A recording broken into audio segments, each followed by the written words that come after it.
देखिए, ऐसा हमने बहुत सारी कहानियों में देखा हुआ भी है और बहुत सारे भक्तों का ये एक्सपीरियंस भी है कि अगर किसी भक्त के ऊपर कोई प्रॉब्लम होती थी या उसके मन में कुछ सवाल होते थे तो उसका आंसर बाबा तुरंत करते थे।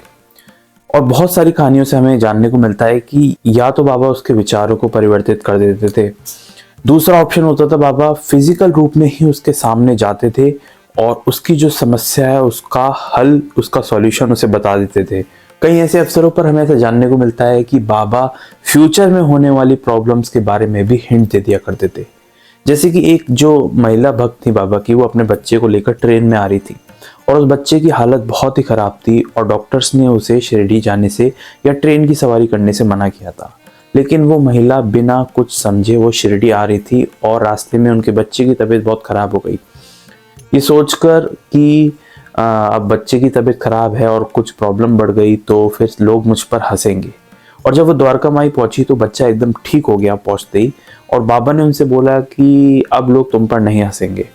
तो कहने का मतलब ये है कि बाबा जो है आंसर्स वो तुरंत दिया करते थे या किसी ना किसी माध्यम से बाबा आंसर पहुंचा दिया करते थे।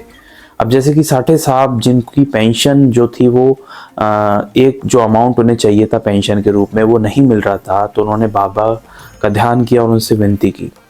तो बाबा ने 50 रुपये दक्षिणा के बहाने साठे साहब के पास एक व्यक्ति को भेजा और 50 रुपये उतना ही अमाउंट था जितनी उन्हें पेंशन चाहिए थी। तो बाबा का ये संदेश वो सुनते ही समझ गए साठे साहब कि दक्षिणा का नहीं मतलब है, बाबा का मतलब है कि 50 रुपये जो पेंशन में चाहता था वो अब मुझे मिल जाएगी।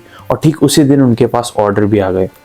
इन सभी कहानियों से और ऐसी हजारों कहानियां हैं जिनसे हमें समझने को मिलता है कि किसी न किसी माध्यम से बाबा जो है आपकी जो प्रॉब्लम्स हैं उनका सॉल्यूशन बताते थे, आपकी प्रॉब्लम्स का आंसर दे देते। और वो माध्यम कुछ भी हो सकता है, भले वो कोई व्यक्ति हो, विचार हो या बाबा खुद हो।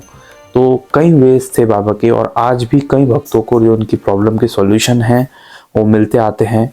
और कई बार ऐसा भी होगा कि आप शिरडी जाकर लौटते हैं और आपकी जो प्रॉब्लम है वो सॉल्व हो जाती है।